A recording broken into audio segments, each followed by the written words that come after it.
আসসালামু আলাইকুম এভরিওয়ান, সবাই কেমন আছেন? আশা করি আল্লাহর রহমতে সবাই অনেক বেশি ভালো আছেন। জান্নাত ফ্লাওয়ারের লাইফে আপনাদের সবাইকে আরও নতুন একটি ব্লগ দেখার জন্য আমন্ত্রণ রইল।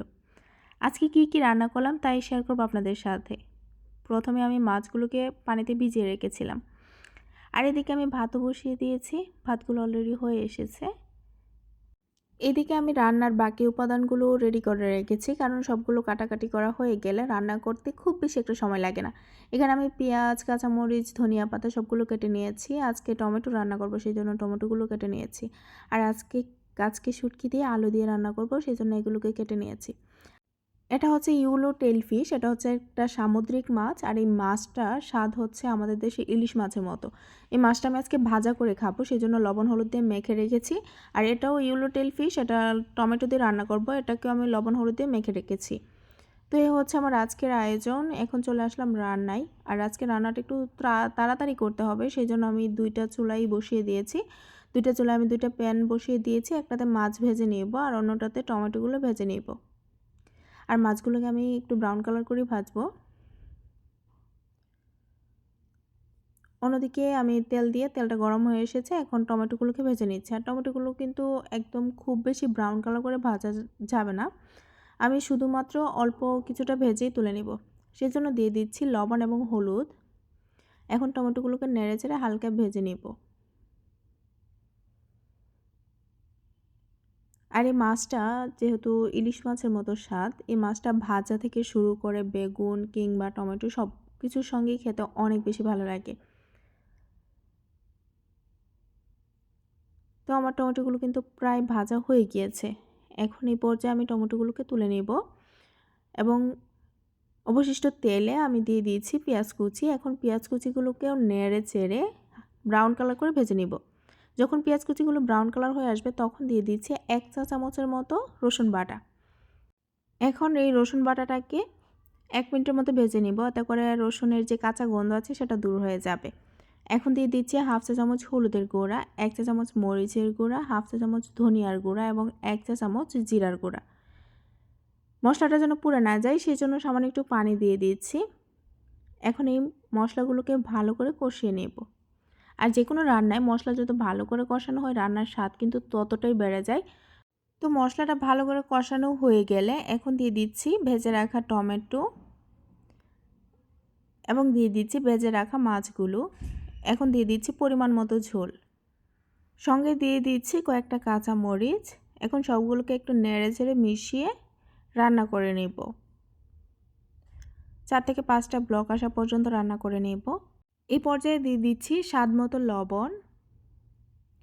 আর রান্না করতে করতে আমার অনেকটাই গরম লেগে গিয়েছে, সেই জন্য আমি চলে আসলাম ট্যাং খাওয়ার জন্য। আর এই ম্যাঙ্গো ট্যাংটা আমার হচ্ছে অনেক বেশি ফেভারিট। আর এটা যখন বাংলাদেশ থেকে আসছিলাম তখন আমাদের ট্রানজিট পড়েছিল হচ্ছে দুবাই, আর দুবাই থেকে আমি এই ট্যাংগুলো নিয়ে এসেছি। আমাদের রমজানে সবগুলো ট্যাং খাওয়া হয়ে গিয়েছে, আর এটাও অবশিষ্ট আছে। এটাও আর বেশি দিন লাগবে না, শীত আসার আগে আমি শেষ করে ফেলবো। তো এটাকে খেয়ে একটু কলিজাটাকে ঠান্ডা করে নিলাম। তো আবারও চলে আসলাম রান্নায়। তো আমি একটি প্যান চুলায় বসিয়ে এখন শুটকিটা রান্না করে নেব, সেই জন্য আলুগুলোকে ভেজে নিব। দিয়ে দিলাম প্যানে। এখন দিয়ে দিচ্ছি লবণ এবং হলুদের গুঁড়া। এখন আলুগুলোকে ভেজে নেব। আলুগুলো যখন হালকা ভাজা হয়ে আসবে তখন আলুর সঙ্গে একই সঙ্গে দিয়ে দিচ্ছি আমি পেঁয়াজ। পেঁয়াজগুলোকে আর আলাদা করে ভাজতে যাব না, আলুর সঙ্গে একসঙ্গে ভেজে নেব। পেঁয়াজ এবং আলুগুলো যখন ব্রাউন কালার করে ভাজা হয়ে যাবে তখন দিয়ে দিব ধুয়ে রাখা কাচকি শুটকিগুলো। কাচকি শুটকিগুলোকে দিয়ে আমি আবারও 4 থেকে 5 মিনিটের মতো চুলার আঁচ মিডিয়ামে রেখে ভেজে নিব। 5 মিনিটের মতো ভাজা হয়ে গেলে দিয়ে দিচ্ছি কুচি করে রাখা রসুন। আর রসুনগুলো এই পর্যায়ে দিয়ে দিব, কারণ রসুনগুলোকে আমি ভাজবো না। এখন দিয়ে দিচ্ছি স্বাদমতো লবণ, 1/2 চা চামচ হলুদের গুঁড়া, 1 চা চামচের মতো মরিচের গুঁড়া এবং 1 চা চামচ ধনিয়ার গুঁড়া। এখন দিয়ে দিচ্ছি পরিমাণ মতো ঝোল। আর এই কাচকি শুটকি দিয়ে আলুর ভুনাটা আমি কিছুটা শুকনা শুকনা রাখবো, সেজন্য আমি খুব বেশি একটা পানি দিচ্ছি না। দিয়ে দিচ্ছি কয়েকটা কাঁচামরিচ।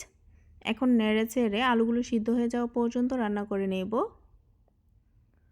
আর এইদিকে মাছ টমেটোর ঝোলটাও কিন্তু রান্না প্রায় শেষের দিকে। এখন ধনিয়া পাতা দিয়ে নামিয়ে নেব। দিয়ে দিচ্ছি কুচি করে রাখা ধনিয়া পাতা।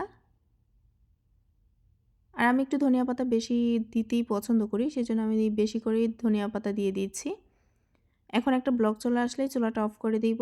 ব্যাস, রান্না হয়ে গিয়েছে। এদিকে কাচকি শুটকি দিয়ে আলু ভুনাটাও কিন্তু রান্না প্রায় শেষের দিকে। আলুগুলো সিদ্ধ হয়ে গিয়েছে। এখন ধনিয়া পাতা দিয়ে নামিয়ে নেব।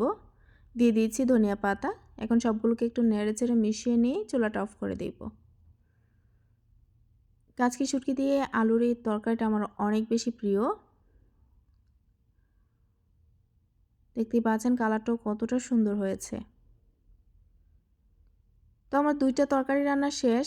এখন হচ্ছে মাছগুলোকে ভেজে নেব। সেজন্য আমি একটি প্যান চুলায় বসিয়ে তেল গরম করে দিয়ে দিচ্ছি মাছগুলো। আর সাধারণত আমরা ইলিশ মাছ যেই রকম মচমচে করে ভেজে নেই, তো সেমভাবে আমি মাছগুলোকে মচমচে করে ভেজে নেব।